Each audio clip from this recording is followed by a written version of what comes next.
Hello and welcome to ChinnyVision. It's 2017 and it's time for Klax. Welcome to Space Year 2017. This is the first ChinnyVision of the year, so I thought I'd start with a game from 1990. And as you start the year, I hope you've all put your ChinnyVision calendars up. Still a few calendars available from ChinnyVision.com if you wish to purchase one.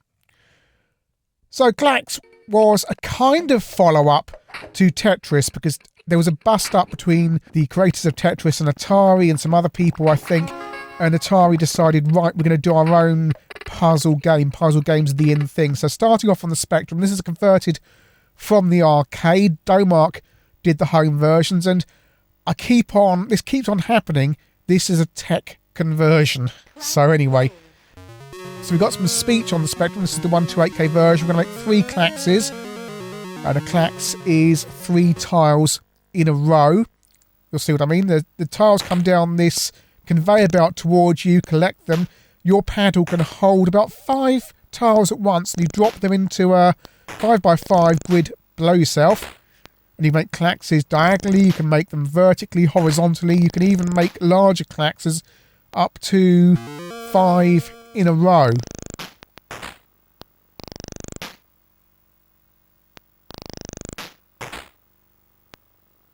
There's a yellow one there, a white one. The arcade version obviously has many, many colours, as you will have seen at the start of this video. And it's interesting on the Spectrum that how they cope with this colour limitation.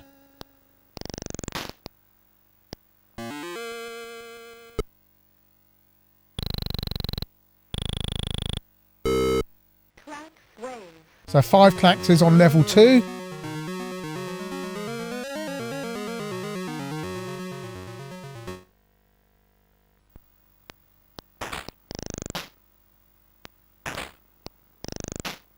A combination of beeper and AY sound effects here. Right, so on towards trying to build 2 Klaxes on top of each other there if I can. Right, okay. Now there comes a blue tile. So oh no, I've dropped it in the wrong place. Didn't intend to do that. There's a Klax there, and I can hopefully save the situation if I get another blue tile.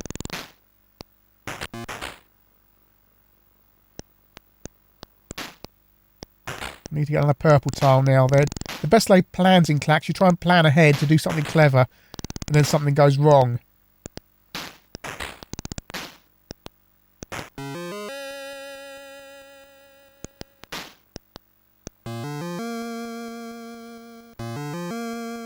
Let's skip forward to level 6, which is one of the warp stages. There's various stages that you can either start from or warp to in the game. Get a different background, this trees, jungly type background here.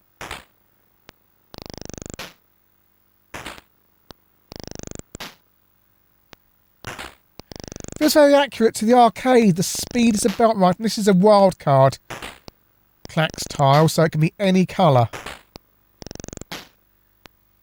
And I've not seen, I mean, the arcade has lots of coloured tiles. I'm seeing a slight possibly reduction in... No, actually no. You can now see some of these tiles have different shading on them. So you've got a standard red tile and then a slightly shaded red tile as well. It makes it quite hard to see. And colour clash as the Klaxes come towards you on the busier levels. Not only does the game slow down, but it can be difficult to see what colour the tile is coming towards you. Although they've managed to avoid colour clash in the actual 5x5 grid below you. I've certainly not seen any colour clash below, so can be a little bit irritating above. Not game breaking, but down below there in the main where you're stacking the tiles up, there's no problems at all that I've seen. Over to the MSX, and one of the last commercially released MSX games, I would imagine, in 1990. It's a straight Spectrum port, except it's slower. And that does have consequences when the game becomes busier and it slows down. I don't particularly like this whole shading thing because it makes it quite difficult to see, because you've effectively got the same colour with black dots on it to try and tell the tiles apart.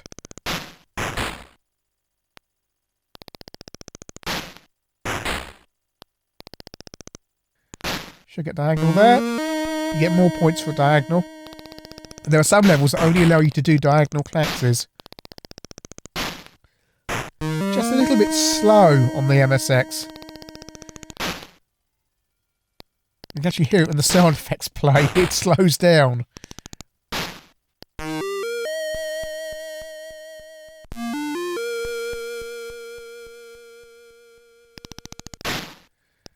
Gives you more time to play it, I suppose, or guess what's going to happen and plan ahead. And again, you can see the shading on those purple tiles. Bottom left tile is solid purple, and the ones above it are shaded purple. Over to the Amstrad, and there's two versions for the Amstrad, the standard version and the Plus and GX4000 cartridge version. So we'll see if there's any differences between the two versions. So we're starting off on the 6128, playing a standard disc version. Nice and colourful here on CPC, and nice speed. Nice turn of speed here, and nice shading as well on the conveyor belt as it comes towards you. No noises as the Klaxes turn over on the conveyor belt on a standard CPC version, but this is very pacey. And on CPC, with its 27 colours, you've got the opportunity to do as accurate reproduction of the arcade as possible. Over to the cartridge version, just to see if there's any differences. Some guys on the CPC Wiki forum have said, yes, there are differences with the CPC cartridge version, so let's see. Well, we've got sound effects as the Klaxes come towards you, which is an improvement. It's slightly odd, it's lacking from the CPC version because it's not a memory thing, it's just a simple sound effect. But so far it's looking absolutely identical. Can't see any sprites in use, can't see any extra colours in use. There was a loading screen, which was quite nice, but I can't see anything at the moment. So Klax there. It's very nice. It's nicer than the Spectrum and MSX versions. A bit more pace and colour. And I don't imagine we're going to see that shading thing we saw on the Spectrum and MSX either. And this is diagonal level, by the way. We're going to do diagonal Klaxes, and I need to get one more. There we go, just about did that. That's wave 3, so that's a bit of learning when you get to wave 3, how to do the diagonal Klaxes and stack them up to make it work for you. So now we'll get 10 Klaxes on wave 4. Game speeds up. Forwarded it on. This is level 7, the tree/jungle level, so you've got the different backgrounds here on the CPC. Still playing on the Plus here.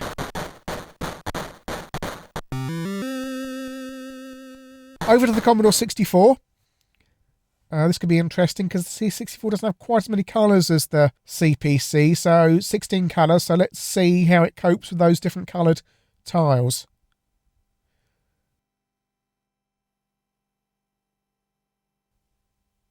Start off on level 1. There are all sorts of bonuses you can build up in Klax, including the warp screen, so you get more bonuses for starting off on a later level and finding the special warps in one of the levels. If you build a big X across the screen, you warp forward as well.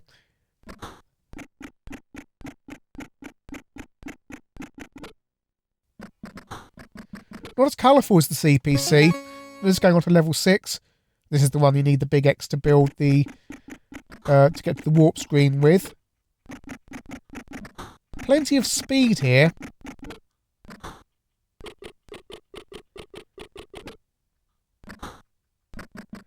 Doesn't have that visual impact the CPC version does.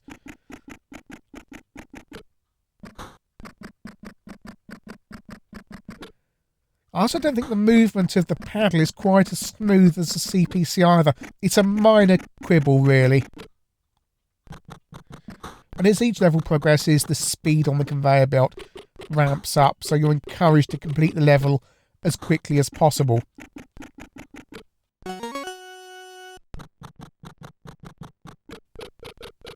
Messed up there, I should have dropped a yellow down. Yes, the C64 is using the shading. So the red tiles have that stippled effect on them. And there's a standard red tile there, so you can see there's a bit of a difference. Wonder what that looks like on a TV, how clear that is. Here comes a wildcard Klax. You can drop that down and it will be any colour you need it to be to make a Klax. And I forwarded on here to the space level as well. So that all these 8-bit versions appear to have the backgrounds apart from possibly the MSX. Over to the BBC Micro version. Again, a very late game for the BBC Micro. This looks like it's in the Beebs 4 colour mode, which is going to be interesting. Wonder how it's going to cope with the colours of the tiles.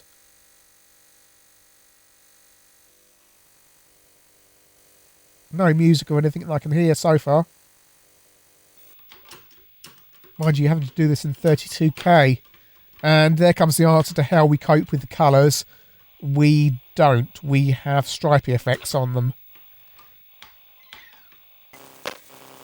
And wildcard Klax is on level 1. Well, that's different.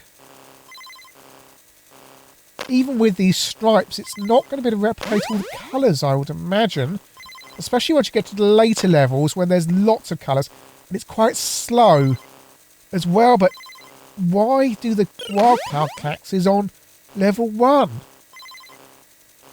That's something that only comes up, I think, level 6 or 7 before you come across those. I've had 3 there already. That changes the game. That really does change the game. That's not something that particularly pleases me to see.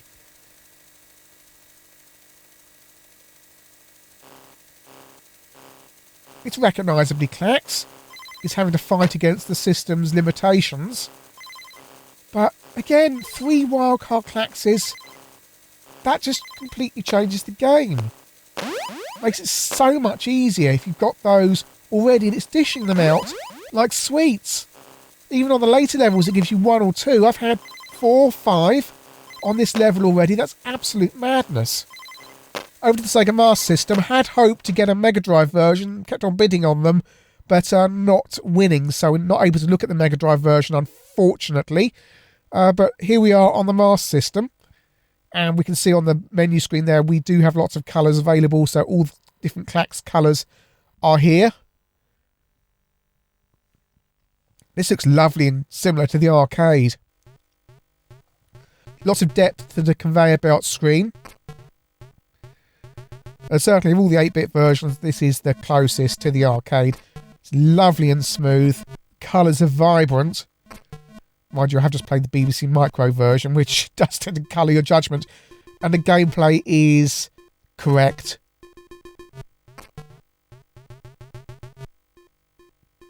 This is very, very nice indeed.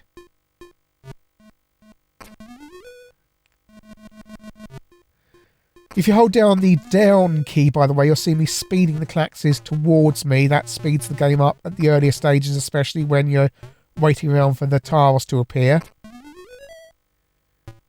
And again, it's just after coming from the BBC Micro version, the colours just really leap out at you on the Master System. And here's the space level on the Master System. Again, all the levels from the arcade appear to be present on the Master System and very, very well presented. All the correct colours of tiles are there, and when you drop a Klax tile off the side, it glows in the bottom left and right corner. All very polished on the Master System. So how do the 16-bit systems fare? Over to the ST.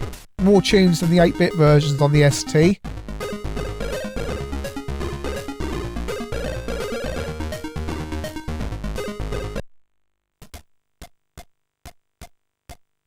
Down we go. Right, okay. Oh! These tiles seem very closely spaced together on level 1. The graphics seems like it's zoomed in as well. No, I don't like this. Something very, very wrong here. This is level 1 and these tiles are coming at me at very tightly spaced intervals. No, this isn't right at all. I mean, it superficially looks okay, but these tiles are coming towards me far too far. Well, not fast. The spacing's wrong. I mean, if it's spacing this closely together on level 1, What's it going to be doing on level 6, level 20 or whatever? Yeah, it's... They fiddle with this, and when you're converting arcade games and you start fiddling with the game, that's annoying. One thing you can do, and I haven't shown this because I never really do it when I'm playing Klax, if you press up with the joystick or control pad or whatever, you throw the Klax back onto the conveyor belt so you can catch it a few seconds later. It's good for reordering tiles if you need to. And this spacing gives you less time to place the Klax tiles. Oh, I really don't like this.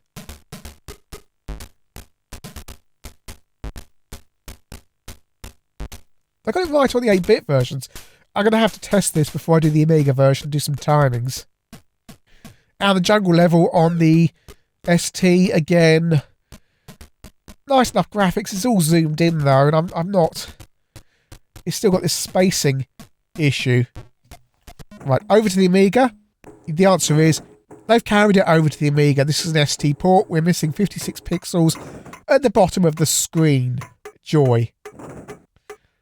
Oh, the horrors. What? Why? Why? Why is there not enough gap between these tiles? What? Wouldn't you have noticed this when you were programming it? They got it right on the 8-bit versions.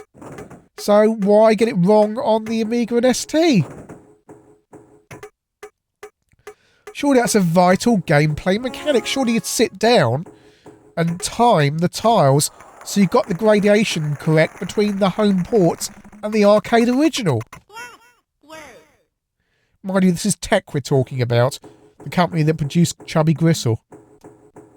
And actually, if you notice this on the Amiga, a machine that can display 32 colours at once on the A500, they're using shading with black pixels or coloured pixels on the tiles rather than solid colours to shade them. It's just a really blatant ST port. So looking at Klax over all the versions, well, the highlight of the 8-bit versions is the CPC version. There's no real differences between the cartridge and the disc and tape version other than a loading screen and some sound effects. It's still incredibly polished and a very good game to play, a real joy on the CPC. On the Spectrum and MSX, well, you've got a problem with Klax because you don't have enough colours to really do the game justice. Plays okay, a little bit slow on the MSX. Not bad, but not my first choice of systems to play the game on. Similar with the C64, superficially it looks okay, but again, if you've already got 2 shades of red going on, it's having to shade to get to that second level of red. It's not good. And also, it lacks that fluidity of the CPC version. It's not bad, but again, it wouldn't be my first choice. BBC Micro version, yeah, oh dear me. Even with doing stripy tiles, you still don't have enough colours to do the game properly, and it's made blatantly obvious by the fact they're using the wildcard tiles on level 1 and then dishing them out like sweets. This is game breaking. This is changing the mechanics of the games. Leave the game alone, for heaven's sake. On the ST and Amiga, it's lazy tech port time. There's no reason at all why the game shouldn't look as good as the Sega Master System on the 16-bits. It doesn't. They've just shoveled this onto the ST and Amiga, especially the Amiga, which has got a really shoddy ST port. There's no reason for it. It's incredibly lazy. Poor ports to the ST and Amiga. For me, the version of choice is the Sega Master System. It's a joy. It looks fantastic. It replicates the arcade really, really well. It's colourful. It flows. It plays nicely. It's absolutely fantastic. Of all the versions I've looked at, the Sega Master System version is the closest of all the versions you've seen to the arcade in your home. It's a real joy.